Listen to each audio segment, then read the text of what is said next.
Hi, I'm Alicia and welcome to my channel Papercraft Secrets. Today I'm sharing a tri-shutter card that I made as a special request card for my friend Tanya.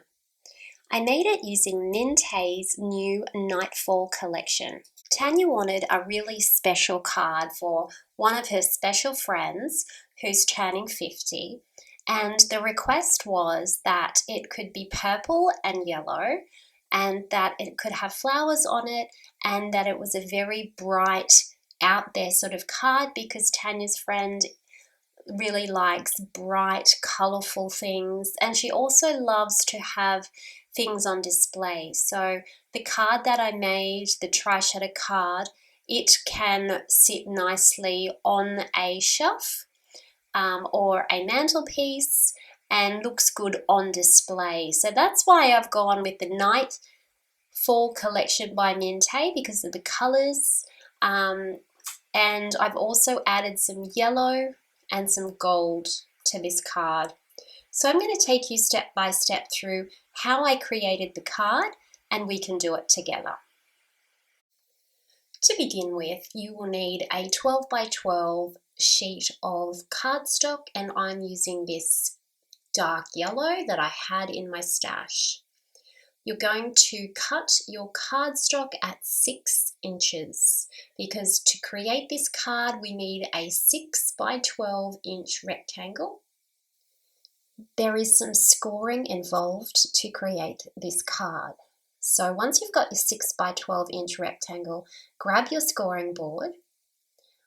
We're going to score our card at 2, 4, 8 and 10 on the 12 inch side. So there's 2, 4, 8 and 10. That's nice and simple. On the 6 inch side, we're going to score at 2 and 4. There's our 2 inch score and there's our 4 inch score.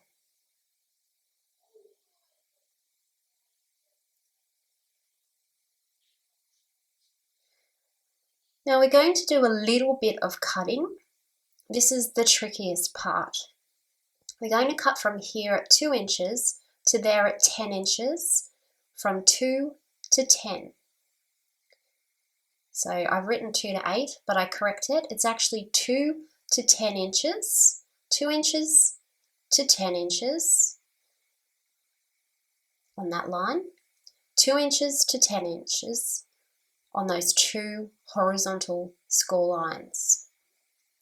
So you need to place it in your paper trimmer, and it is a little bit tricky, but you've got to try to get your blade starting on the score line. If you don't get it exactly on the score line, don't stress because you can just trim it with a little pair of scissors, which is what I do. So I'm just going to trim that right to the score line there. Okay, so once we've got that cut, we're going to do some folding. Now we've got mountain folds and valley folds. Mountain folds go up like a mountain, valley folds go down like a valley. So we've got a mountain fold here, here, and here. So there's 3 mountain folds at the start of the card. This forms a T kind of shape. So there's those 3 little mountain folds there. And we're also going to do a mountain fold over here in this section and this section. So altogether that is 5 mountain folds. 1, 2, 3, 4, and 5. The rest are valley folds, so they go under, the opposite way. So that's a valley fold there. Well, that's 2 valley folds. We have a valley fold there. That's 3. And we have a valley fold along there. and then that all flattens down. So you need to get your bone folder and you need to iron that down with your bone folder so that you get that nice crisp fold on all of those folds. And that is basically all there is to it. So if you need to watch that back over a couple of times, I also have a diagram of that on my blog. If you do a search for tri-shutter card, you can see that in a diagram on my website at www.papercraftsecrets.com.au, and that you can print that off and it'll be a little bit easier to follow along.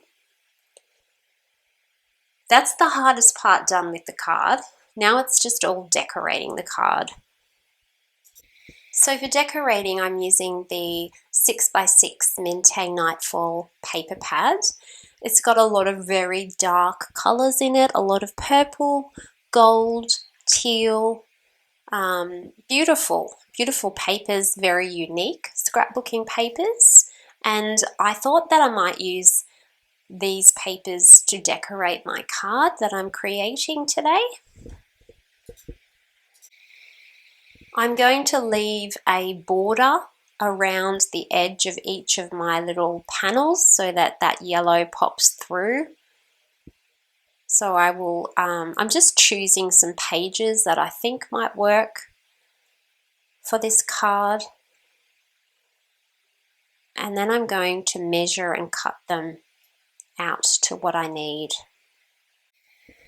The measurement I am using for this card is 1 7/8 because I want to have a small yellow strip border around the edge of my panels. So I'm measuring that at 1 7/8, and I'm going to measure that again at 5 7/8 so that that strip will fit perfectly onto that card section there. I will need another panel for the back of the card. So again, I'm cutting 1 7/8 by 5 7/8. And then that'll get glued on there at the back. So that's the front section and the back section. So I'll need 2 of those.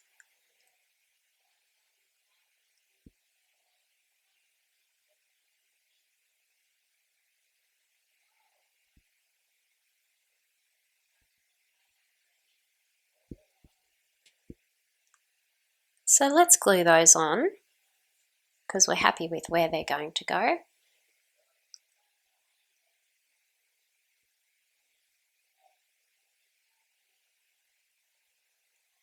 One on the front section and one on the back section. That's looking good.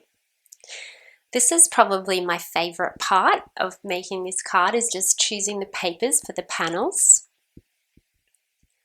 I like to decorate it.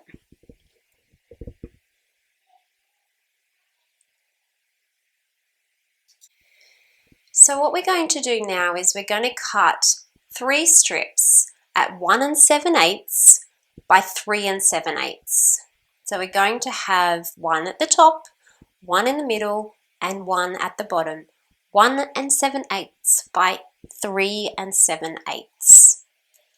And this is for the middle section of our panels. There's the top section.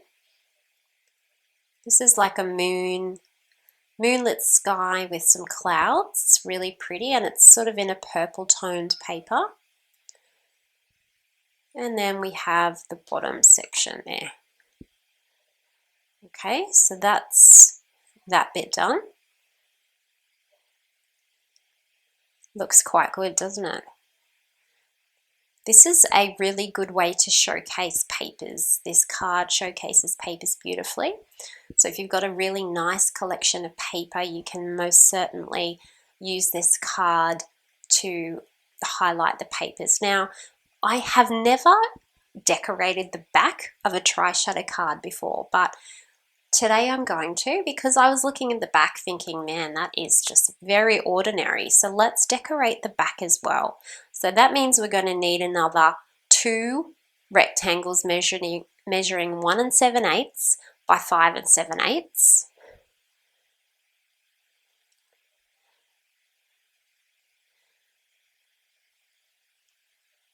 So we've got 2 for the front and 2 for the back. And they're going to glue on those side panels. 1 on that side and 1 on this side. If this card is going to sit on display, I think it would be nice for it to be decorated on the front and the back. Obviously, decorating the back is optional.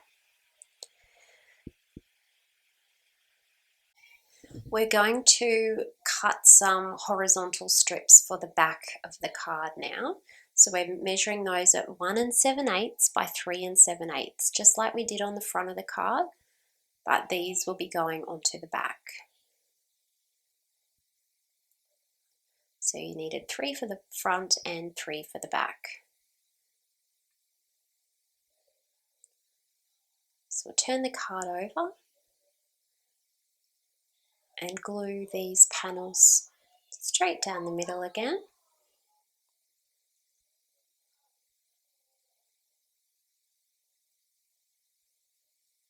I'm just going to change that one because you can keep your pictures sort of in alignment if you want to, which I think looks quite cool when it's all in the same sort of flow.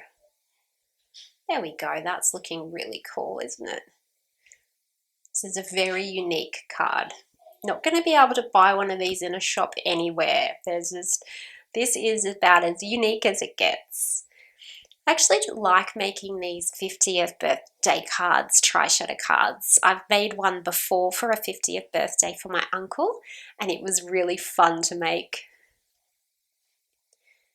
I'll have to see if I can find it on my blog. It was probably about 10 years ago now.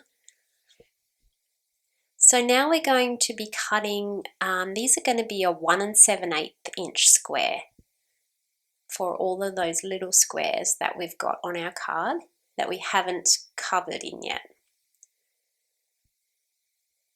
So 1 7/8 by 1 7/8. I think you need 6 for the front and I think you'll need 6 for the back. Now think about your designs, what paper you want to use here. You might want to switch it up a little bit. You might want to keep it all the same. It's up to you.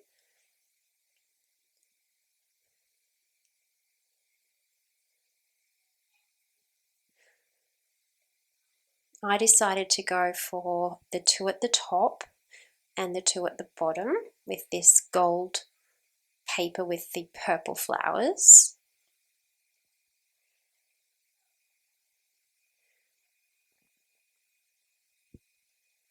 I'm going to need to cut something different for the other 2.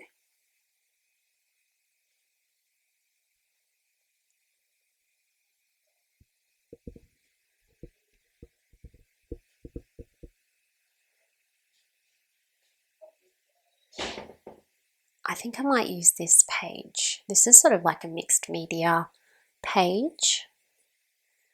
It's sort of a bit different to the others. So again, just measuring 1 7/8 by 1 7/8 for our little squares.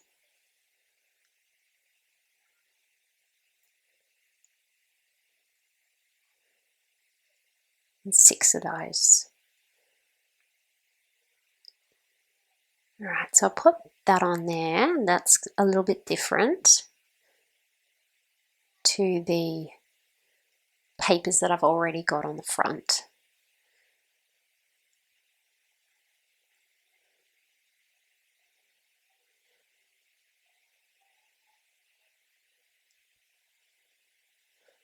Pop these on the back.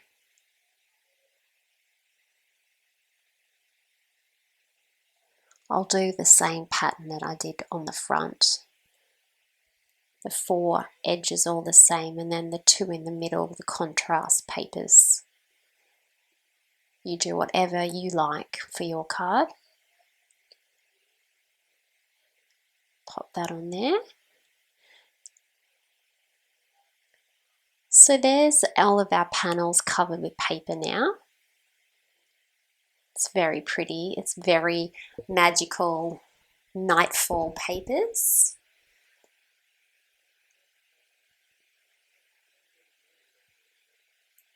That's the easiest part done, the covering of the panels. The trickier part is embellishing the card, I find.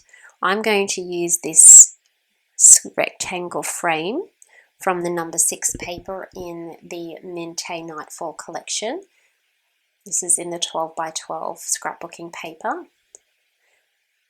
This is going to sit here in the middle of the card for my focal image.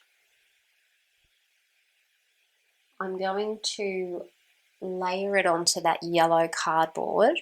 That was the scrap from the 12 by 12 sheet that we cut in half at the start. And I'm just going to cut it so that there's a nice border all the way around so that it ties in with the rest of the card.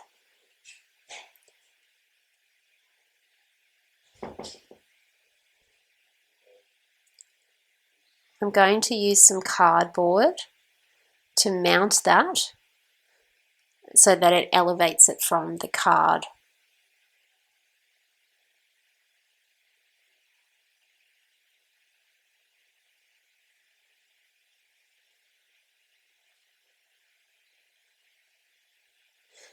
I actually thought what I might do before I put the cardboard on is actually cover that back of that yellow card in some paper, because I don't want a big yellow square showing at the back. This is a bit too special for that. So I'm just going to put some paper over the back of that, just so I don't have that big yellow square sticking out. Then I'll mount it on my cardboard. And then I'll place it onto the front of my card. And that way at the back you won't see yellow. That's better. Alright, my next step is I want a floral cluster. Tanya said that flowers were good, that this lady likes flowers, so of course I'm going to include a big floral cluster. And this comes from the number 9 sheet, or you can use the elements on the back of the front cover of your scrapbooking 12 by 12 papers. It has some beautiful floral clusters in this collection, beautiful roses. So I'm going to fussy cut this out. I am going to leave a small white edge around the edge of the image because some of the little leaves and vines are quite skinny. So I'm going to need a little bit of white to just make sure it all stays together. That's looking really, really pretty now. Just moving the paper with my left hand, cutting with my right, cutting off all those scraps, and there we go, perfect. I'll put a bit of cardboard on the back of that so that that will be elevated from the card, and that's looking really pretty.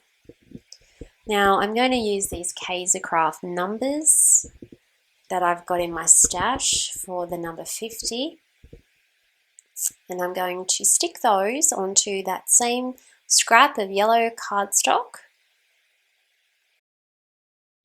I'm going to fussy cut around the edge of the numbers so that I have them cut out and ready to go.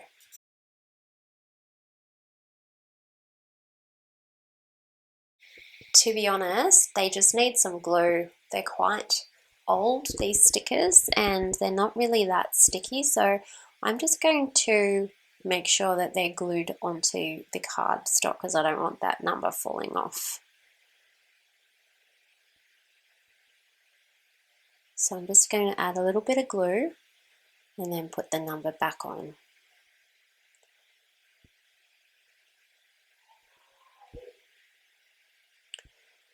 Now I like the way that they are a contrasting colour to the rest of the card. I'm going to glue this down because I'm happy with that being there.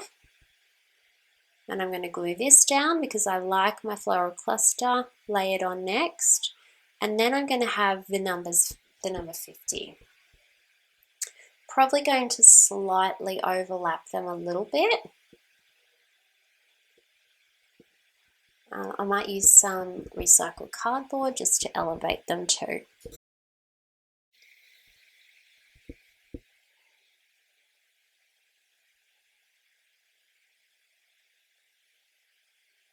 Just going to position those numbers in the middle of my card. The 5 is higher than the 0.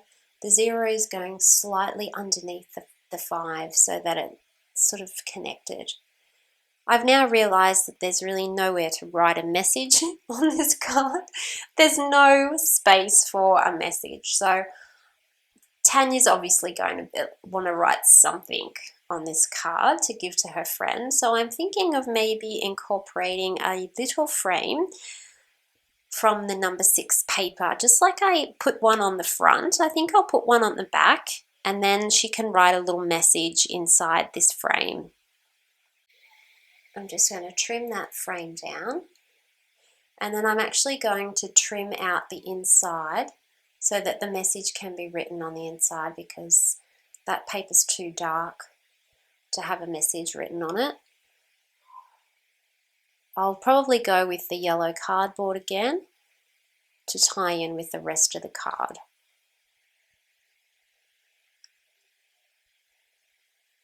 I'll also leave a slight border edge around the outside of the frame so that that ties in with the rest of the card as well. There we go.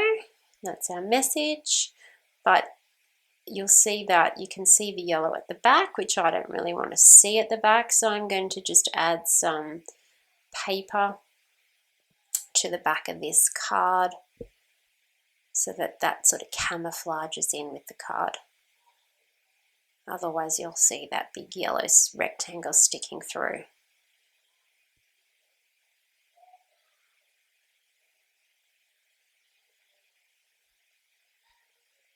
Alright, and that is going to be glued in the same position as the front one, but on the back, so that everything matches in and ties in.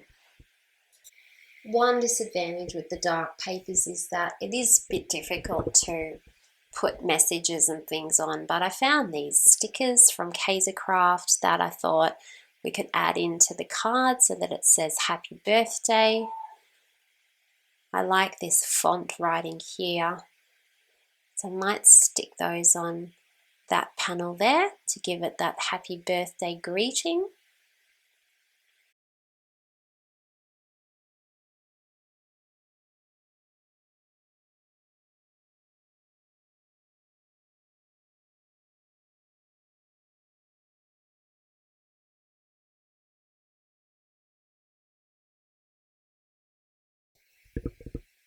I thought it might be nice to have a little quote on the birthday card as well, so I chose this sticker which says, "Cherish yesterday, dream tomorrow and live today." And I thought that was quite nice for a 50th birthday card, because we've got lots of memories and we've still got time for lots of dreams, and we've got to live in the moment now.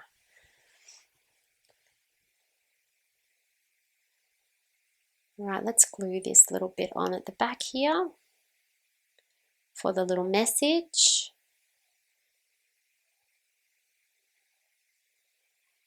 There we go. Now, to finish the card, I thought, why not use a little bit of gold Kindy Glitz? And I haven't had any gold Kindy Glitz for ages and ages, but how nice it is to have a brand new gold Kindy Glitz that just, the glitter just flows out of without any congestion in the tube at all.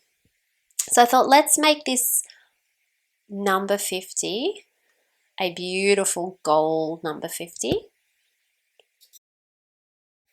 And then I thought, you know what, maybe a little bit of gold Kinderglitz all the way around those edges would just finish the card nicely. I know it's kind of making the yellow disappear a little bit. It's kind of replacing the yellow with gold, but I really liked it. I really liked the gold edging. So I went around every single one of the edges and I put the gold Kinderglitz on, and then I left it overnight to dry. The next day I came back and did exactly the same to the back of the card, so it's all gold and sparkly too. So this is my take on a card for a special friend who's turning 50. She loves purple, she loves yellow, she loves flowers and bold, bright things, and she loves to keep her special treasures on display. So that was my interpretation of the challenge, and this is the card that I created.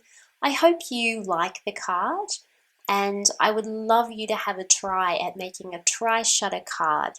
So just pop on over to my website and do a search for tri-shutter card, and you'll see quite a few different ones that I have made over the past few years. They really are a spectacular card for a special occasion. Thank you so much for watching, and I hope you have a lovely crafty day.